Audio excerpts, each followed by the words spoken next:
Analyzing Your Dreams, next on Deborah Duncan.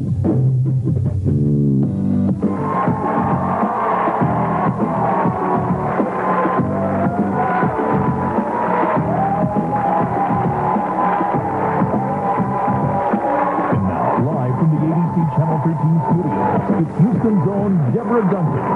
Good morning, everybody, and thank you so much for joining us. We hope you had a nice night sleep. All right, how many of you ever had that dream that you were falling? Yeah, the dream that you were flying? Yeah, or the dream that you were running really late for an important appointment. How many of you had that? And you just can't seem to get there. Well, all of us dream, even if you don't remember the dream when you wake up. And those dreams, as confusing as they may seem, have a purpose. Our guest today will analyze your specific dreams here in our studio audience and for those of you at home as well. Joining us are Dr. Gail Gross and Alice Metcalf, who have both studied and researched dreams. Good morning, ladies. Hi. Okay, well, before we get into analyzing specific dreams that we've all pretty much had, what is the purpose of dreaming? It really does have a purpose. Yes, dreams inform us. They tell us what's been, what is, what's up for us in a health perspective, in a life perspective. A dream is a bridge to the unconscious, a letter from God. And if we know how to tune in and we understand the universal symbology, then we know not just what's coming up, but how to deal with it, how to choose to deal with it. That's living consciously. It's interesting, there's that old phrase of, I don't know if I can figure that out right now or not. I'll sleep on it. So obviously, there's some truth to that. That's right. Dreams are our source of creativity. So many inventions have come from dreams. And it's the unconscious, and it's where we can figure out. Yeah. Okay. Actually, nothing comes that doesn't come from a dream. In other words, every inventor, every musician, every composer, every artist will say their aha experience came when their defenses were down and they were sleeping. It's interesting. We did a show not long ago on how to make millions from home, and there's this woman who has these handbags. You may have seen a lot of the movie stars are carrying them. They have the flowers on them, these little evening purses. That came to her in a dream. She just dreamed that she was gluing flowers on all these little evening bags, and she woke up the next day and had to make it. Well, make a long story short, she's making millions of dollars now. Okay, some of the more common dreams that most of us have had, one is that your teeth are falling out. It seems to make no sense at all, but what does that usually symbolize? Well, teeth have a lot to do with aggression, assertiveness, sexuality. So you have to see the dream in context. It's sort of to say, well, teeth mean... That's what the little books say, and those little dream books aren't bad. They're really about accessing your own unconscious. So they give you a cue, a way to sort of work your dream, sit in the soup, and bring it to consciousness.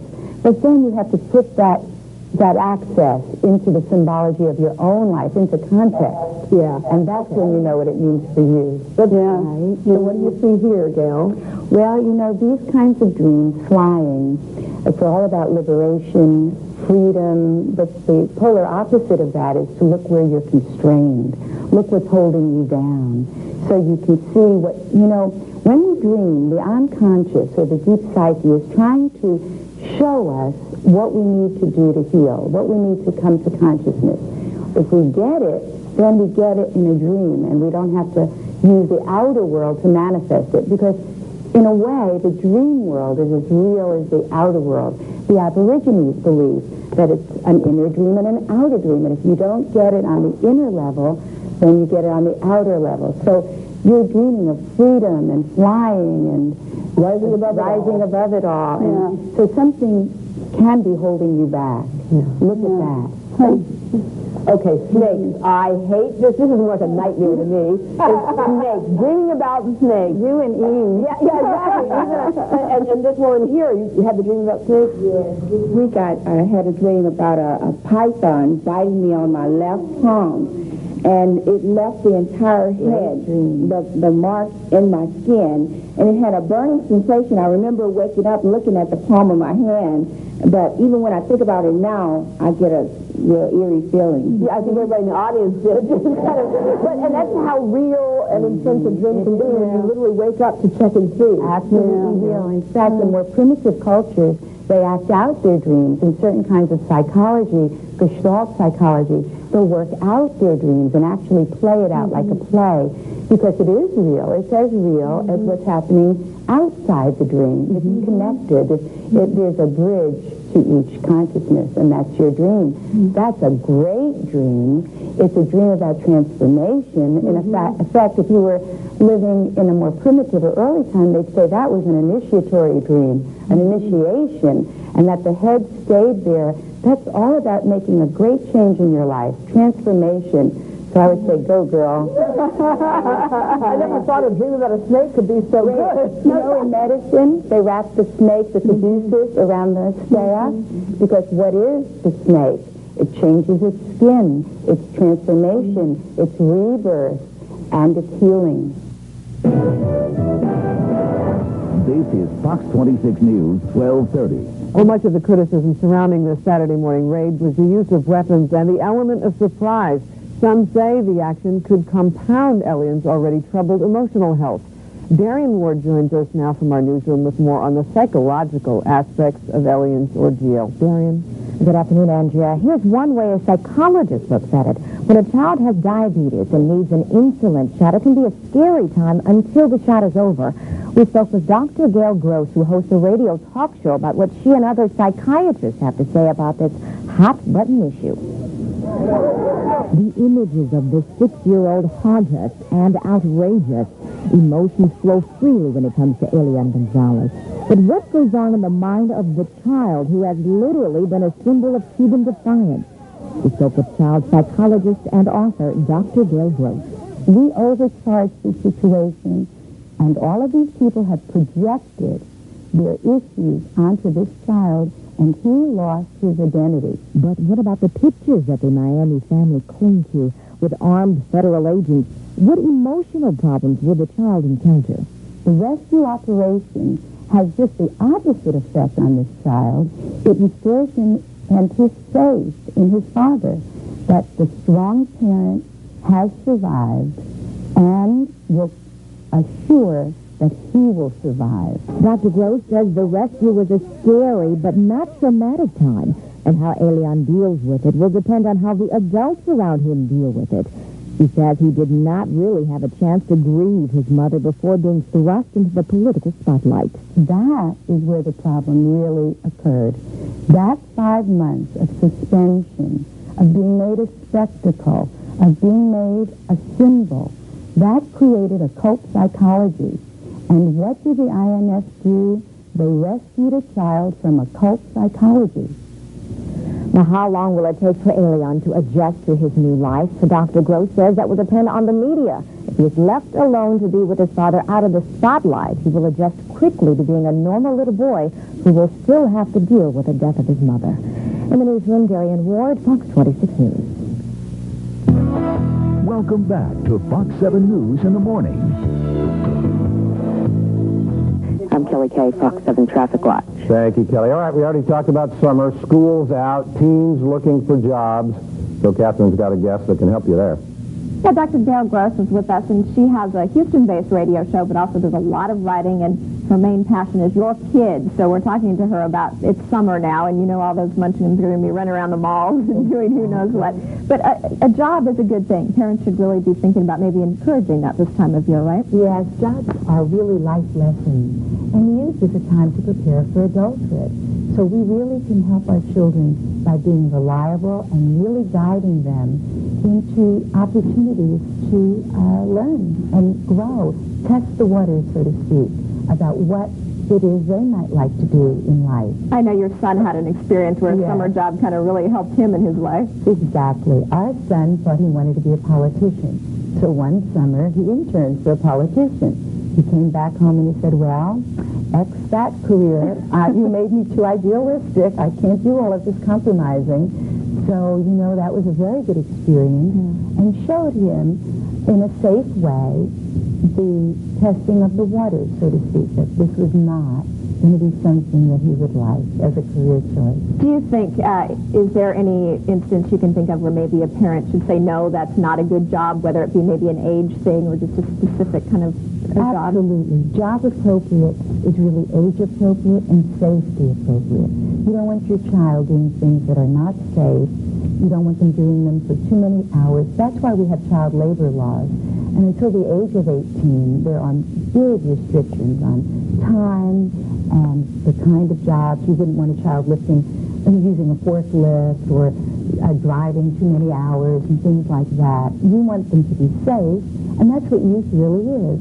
A safe place a safe haven to try out things and experience, to know then what they would like to do. And there are so many life lessons that they learn, feelings of self-worth, self-esteem. In our culture, we're big on building esteem, but what we have to build is self-esteem, and capacity teaches that. If I choose something and I intern, for example, for a lawyer or a teacher or something like that, and I try these things out and do them well, and learn that if I work, the outcome is related to the consequence.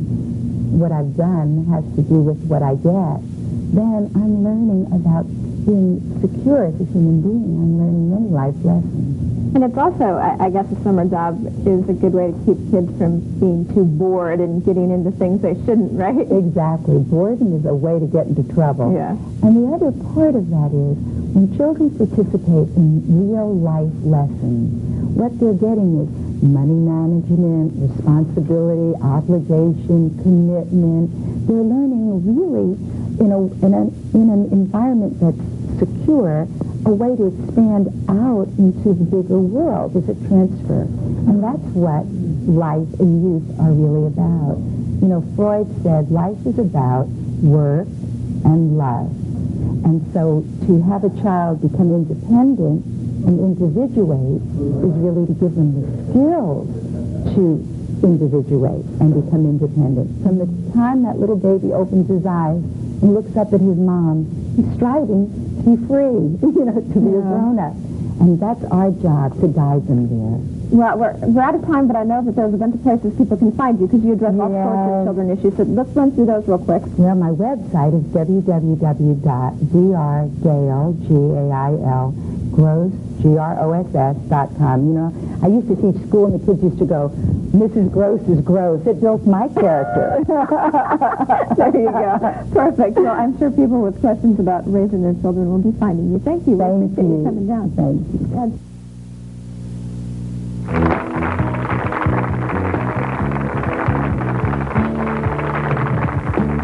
Well, Jenny and I are the proud parents of a 14-year-old, which is why we're getting away this weekend. And if you are the proud parent of a teenager, maybe you're also thinking, you know what?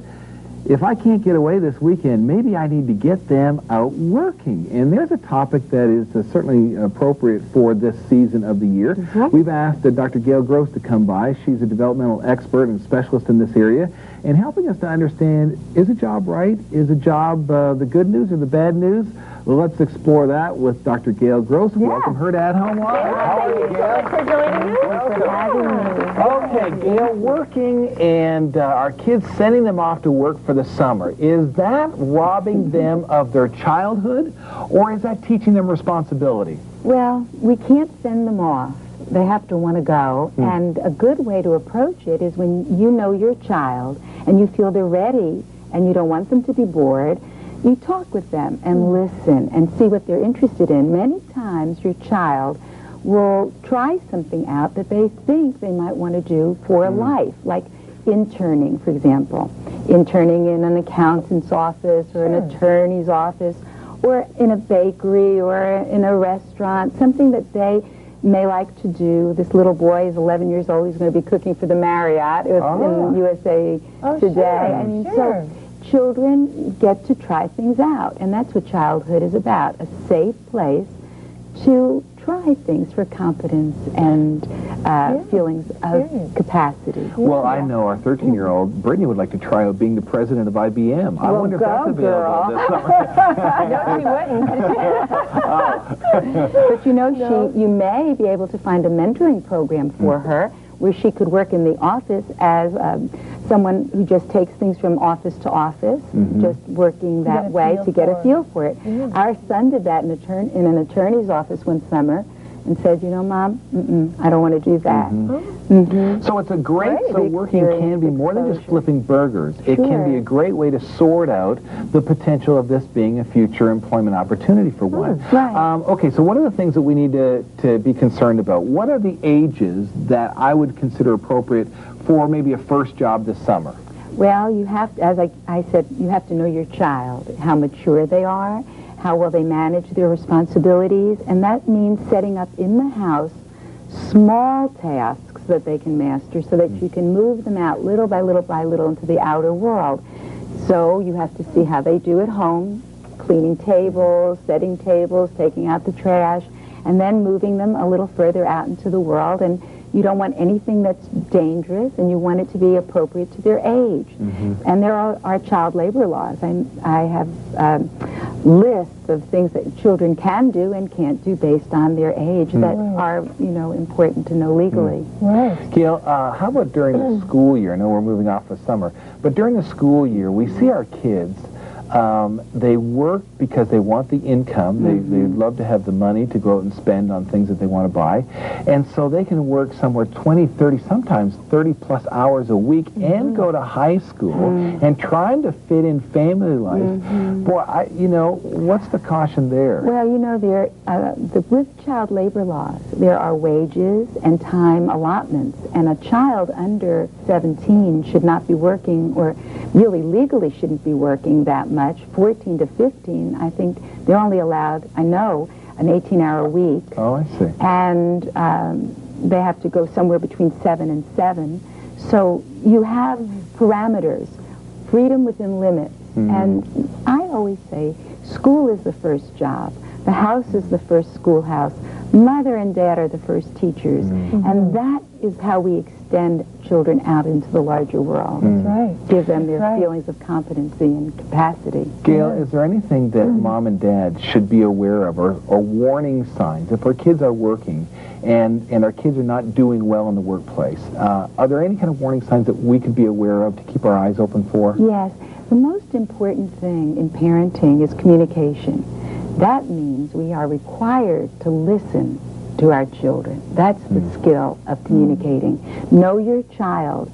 If your child is acting differently than normal, stressed, sleeping longer, depressed, we have to know our child to know what's different. Eating differently, more or less, being more social, less social. Any difference is something to pay attention to. You know, I just saw this week that they're telling us that our kids need to get somewhere in the neighborhood of 9 hours of sleep per night. And, you know, I don't know about many kids, but boy, most of them are they're living on 5 and 6 and staying up till really late and so on. So we do need to be aware and concerned as moms and dads about their sleep, about their nutrition, about the other areas of their life also. A very favorite subject of mine. There's a great paper written by Harvard. They did a study called The Sleepless Society, and how much we need to sleep. And a growing child needs repair time and immunity time. Melatonin only is given out when we're asleep, and that keeps our immunities up. So, you know, when you look at residents in a hospital, after 12 hours of no sleep, they're really inebriated. And they are making hard choices under that situation. What about, back to our kids in the job place, what about where they work? Should we as parents meet the bosses, the employers of our kids? Is it important that they know who we are, or should we kind of stay back from that? Great question. And our parents are entitled to parent, and they're obligated to know what's going on in their children's lives. Also, children have to have a job-appropriate situation where it's safe. There are certain things under 18 that children can't do. They couldn't operate a forklift. They can't drive back and forth as part of their job. Actually, they can't cook except at a counter. So there are a lot of things that children under 18 legally aren't supposed to do anyway. It's important. 70 children a year die from job accidents that are really not appropriate for them. And 70,000 children every year are injured badly enough to go to the hospital. You know, Gail, I took Courtney, our little 9-year-old, to the snow cone. We have a little snow cone factory thing down the street. And so I took her 2 nights ago to go get a snow cone. And there was a man with his, what looked to be about a 17-year-old son, 16, 17-year-old son, introduced him to the owner of the snow cone factory. And the guy was applying for a job, but the owner of the snow cone factory saw the father, knew that dad was obviously concerned about the welfare of his son. Then he stepped back and let them, proceed with their job interview. Appropriate thing to do? Absolutely. You know, we don't realize how we hurry children through life. And it's a great burden for children. Children really like it, though they may not tell you they do, when you parent them. It takes a great burden off of them, and it gives them a safe margin of security so that they can then extend out. Right. Well, Gail, I know that you are the host of a program called Let's Talk in Houston, and it's a radio program. Gail is very involved in our kids and their welfare and how they're doing, and addresses such issues as teen violence, teen sexuality, gang violence, suicide, and all those kinds of issues. If you want to know more about how to connect with her, simply go to our website, athomelive.com, and click on the links page, and you can get over to visit with her and find out more about these kinds of topics. And I mean, this is your heart. This is, Gail, this is something that really strikes home for you. I made up my mind that this last third of my life would be for service. And the greatest gift I think that we have in our lives are our children as a community, because they're our future.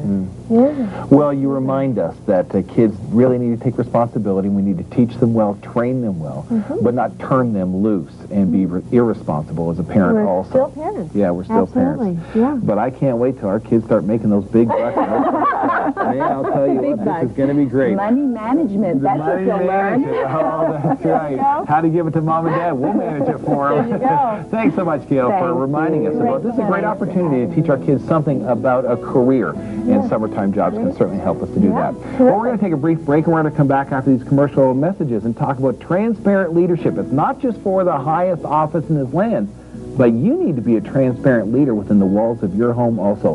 We'll address that when we come back after these commercial messages.